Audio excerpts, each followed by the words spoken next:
आज सत्संग पे बैठे गुरुजी ने शादी की डेट फिक्स करनी थी, तो माय आंटी शी टोल्ड गुरुजी कि गुरुजी आप शादी की डेट फिक्स करें। तो गुरुजी ने कहा हाँ। तो एक दो बारी उन्होंने बोला, पर गुरुजी ने कोई जवाब नहीं दिया। फिर तीसरी बारी में गुरुजी ने हम दोनों को बुलाया और वहीं पे हम लोग बैठे हुए थे। And I wanted that the wedding should happen in December because all my relatives stay there.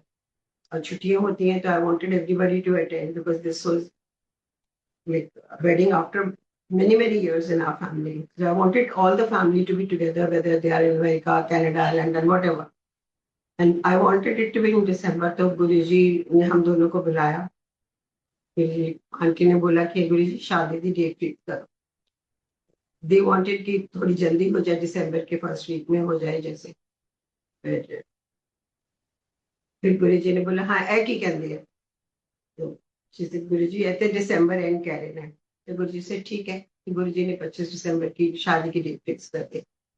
And I was very happy. तो क्योंकि गुरुजी ने कभी भी किसी बात में किसी को कोई वहम में नहीं डाला कि जैसे नॉर्मली लोगों को होता है, जनरल आई एम टॉकिंग, कि 13 तारीख से पहले शादी कर लो, तारा ये हो जाएगा वो हो जाएगा। गुरुजी ने दिसंबर 25 की शादी रखवाई, और वो भी गुरुजी को ही पता है कि उन्होंने क्यों वो रखवाया डेट।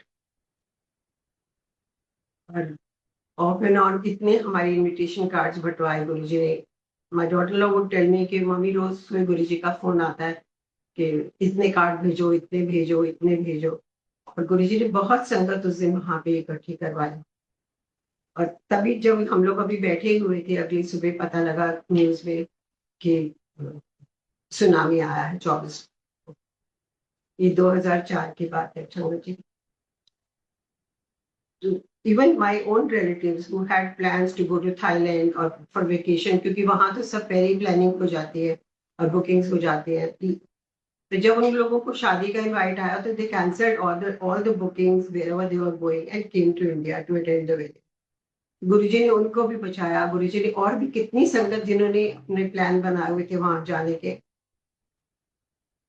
उनको कैंसिल करवा के उनको शादी पे बुलाया। गुरुजी himself was there to bless the wedding.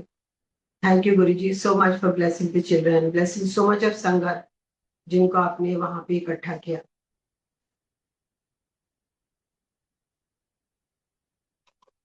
अब वो शादी के जो हलचल में और एक्साइटमेंट में तैयारियां करने में गुरुजी रात को 12-12 1-1 बजे तक कभी बिठा लेते। फिर एंड में हलवा प्रसाद मिलता, फिर हम लोग वहां से उठते। फिर कई बार गुरुजी कहते चलो चलो हो जाओ, शॉपिंग शॉपिंग करो, शादी की तैयारियां करो। And we would come obviously. और हर चीज, हर फंक्शन इतना अच्छा गुरुजी ने करवाया। Everything till today, it's been almost 20 years now, till today my relatives and everybody they talk about it कि बहुत अच्छी शादी हुई, बहुत अच्छा सब कुछ किया। So all with Guruji's blessings that we could actually do all that.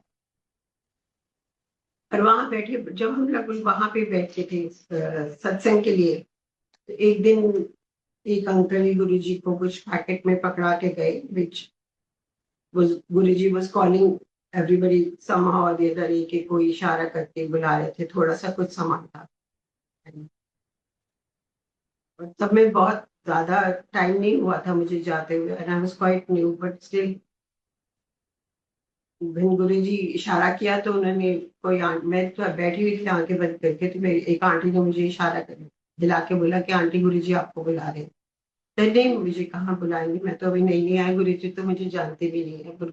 हम लोगों को लगता है कि गुरुजी हमें जानते नहीं है, लेकिन गुरुजी के सामने आते ही हमारे कई जन्मों के फाइलें खुल जाती हैं, चिट्ठे खुल जाते हैं। तो गुरुजी जब उन्होंने बोला, मैंने गुरुजी की नजर देखी, गुरुजी ने फिर एक उंगली से इशारा किया मुझे।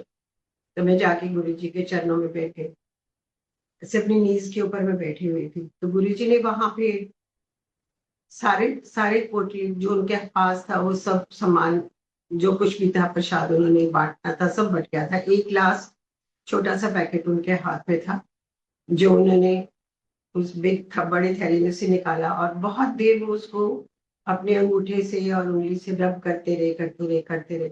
And then he put his hand like this कि तो मैंने अपने हाथ ऐसे करके दोनों हाथ उनके आगे करे टू टेक द पैकेट। और वो कितनी देर गुरुजी का हाथ मेरी उंगलियों को छू रहा था, and I could feel the whole vibration in my body, and my whole body was trembling actually. And I was so excited, और डर भी था अंदर से, अजीब सी फीलिंग थी जैसे अंदर कुछ मेरे जा रहा है. After a lot of time, like जब गुरुजी ने वो पैकेट मेरे हाथ में छोड़ दिया, and said जा ऐश कर, and I came and sat in my place and I started crying because I was not expecting this.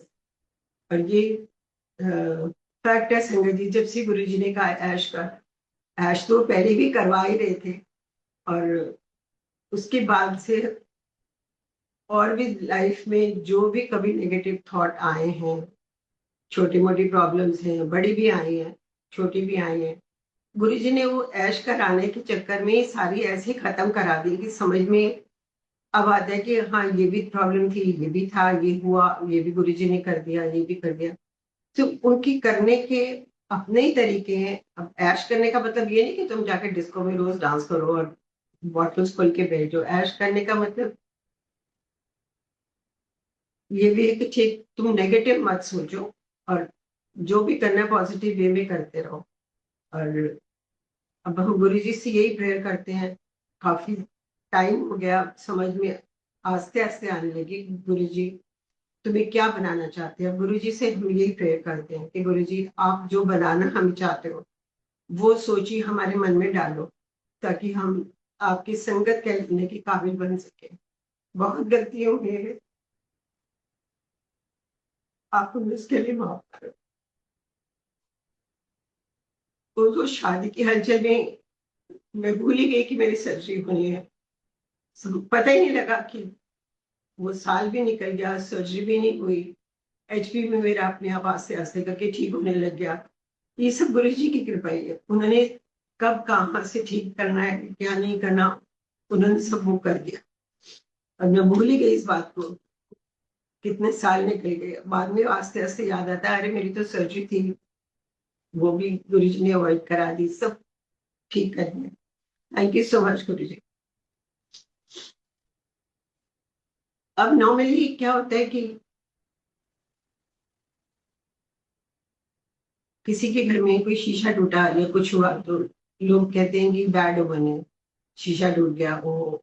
लेकिन गुरुजी ने, हमारा कोई कोर्ट में केस चल रहा था तो उसी दिन हमारे कुछ एक डेट फिक्स हुई थी. तब वो डेट से थोड़े एक हफ्ता पहले गुरुजी ने सत्संग की डेट दे दी, सत्संग करना. अब वो हम लोगों ने सत्संग की तैयारियों में उन्होंने हमें इतना बिजी कर दिया कि हम डेट भूल ही गए कि डेट भी है या उसके बारे में कोई बात करनी है, लॉयर से करनी है या नहीं करनी है.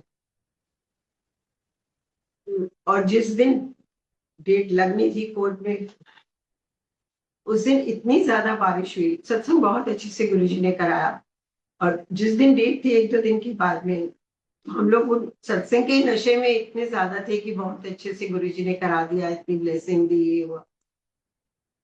जिस दिन डेट थी उस दिन इतनी ज्यादा बारिश हुई है, थंडरस्टॉर्म हुआ, तो हमारी बैल्कनी शीशे कवर्ड है वहां पे. तो पूरा फ्रेम का फ्रेम जैसे टूट के टेढ़ा होके अंदर आ गया, और शीशे के टुकड़े टूट टूट के हमारे ड्राइंग रूम तक आए. इवन हमारे ड्राइंग रूम का शीशा टूटा, पहले बाहर का टूटा फिर अंदर का टूटा, और शीशे बिल्कुल ऐसे उड़ उड़ के अंदर तक ड्राइंग रूम तक आए. लेकिन हम लोगों को बिल्कुल इस बात से ये नहीं लगा कि वो शीशा टूट गया या क्या हुआ. तो वी गॉट बिजी. अब बारिश जब बंद हुई तो हम लोगों ने उनको बुलाया रिपेयर करने के लिए, शीशे वाले को. गुरुजी की अपनी करनी थी, शीशे वाला भी मिल गया इतनी बरसात में, फ्रेम भी हो गया, रात तक शीशे भी सारे लगा दिए उसने. और रात को हमें पता लगा वो आज तो हमारी डेट थी. मैंने कहा forget it, अगर कुछ प्रॉब्लम होती है, बात होती है, अपने आप फोन आ जाता. वी डिडंट इवन बॉदर कि क्या हुआ क्या नहीं हुआ.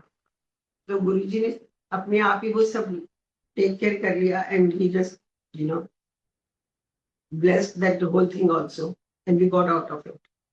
अब जिस घर में हम लोग, जिस अपार्टमेंट में गुरुजी ने हमें शिफ्ट करवाया, ये उन्हीं की प्लानिंग थी. कब से ये अपार्टमेंट लेके रखा हुआ था.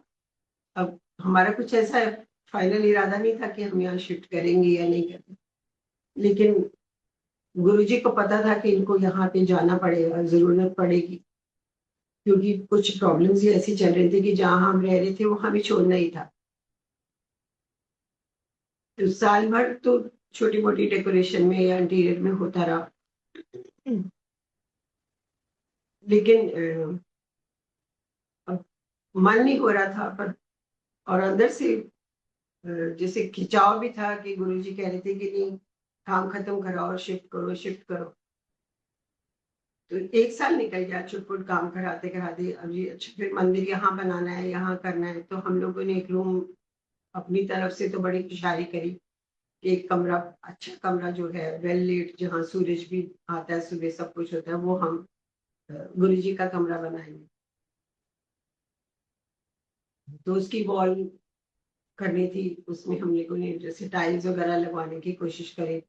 और हुआ ये कि जब भी रात तक कारीगर टाइल्स लगा के जाते, जब सुबह पानी डालने आते तो वो टाइल्स सारी नीचे गिरी पड़ी होती।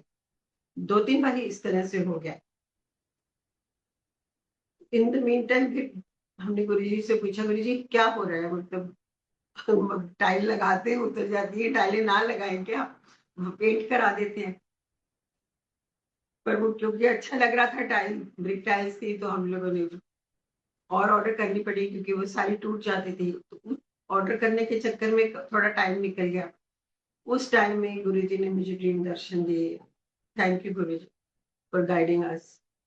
उन्होंने दिखाया कि उनको उस कमरे में रहना ही नहीं है, वो उनको कमरा ही नहीं चाहिए। उनने स्वरूप अपना दिखाया कि ये स्वरूप लगेगा, यहाँ पे लगेगा, आपके ड्राइंग रूम में लगेगा। और जो जैसे तुम अपने घर में अपने बड़ों की इज्जत करते हो या बड़ों को हर चीज में अपने साथ रखते हो, उनसे पूछते हो, उन्हीं की गाइडेंस में चलने की कोशिश करते हो, तो मेरे को तुम अपने घर का बड़ा समझो। और जो काम करना है, जो बात तुम्हें करनी है, जो तुम्हारी प्रॉब्लम्स है, हंसी है, खुशी है, बच्चों के साथ एंजॉयमेंट है, जो करना है तो मेरे साथ करो, मेरे सामने बैठ के करो। तो गुरु जी ने ड्राइंग रूम में अपना दरबार लगवा दिया। We were also very happy. तो गुरु जी said कि मेरे को अलग कमरे क्यों बंद कर देंगे हो, like I am the elder of the family, I'm the eldest in your family and I've come to bless you, why do you people lock me in the room? कि उस वो कमरा गुरु जी का कमरा है, वहां जाएंगे तो पूजा करेंगे, तो गुरु जी तो 24 घंटे हमारे साथ है, तो why can't we just be with Guru ji all the time and share everything with him? अब गुरु जी क्योंकि ड्राइंग रूम में है तो हमारा उठना बैठना सब गुरु जी के साथ ही होता है। So we are also very happy कि हमारे बड़े हमारे सर पे बैठे हुए हैं। गुरु जी हमेशा यही कहते हैं कि अपने गुरु को प्यार करो, गुरु से डरो मत, भगवान से डरो मत, मैं यहाँ डराने के लिए नहीं आया तुम्हें, आप प्यार से जुड़ो, प्यार करो मुझे और समझो मैं क्या चाहता हूँ। तो हम गुरु जी से यही कहते हैं कि गुरु जी हमें समझाओ, हमें बताओ कि हम क्या करें जो हम आपके चरणों के काबिल बने।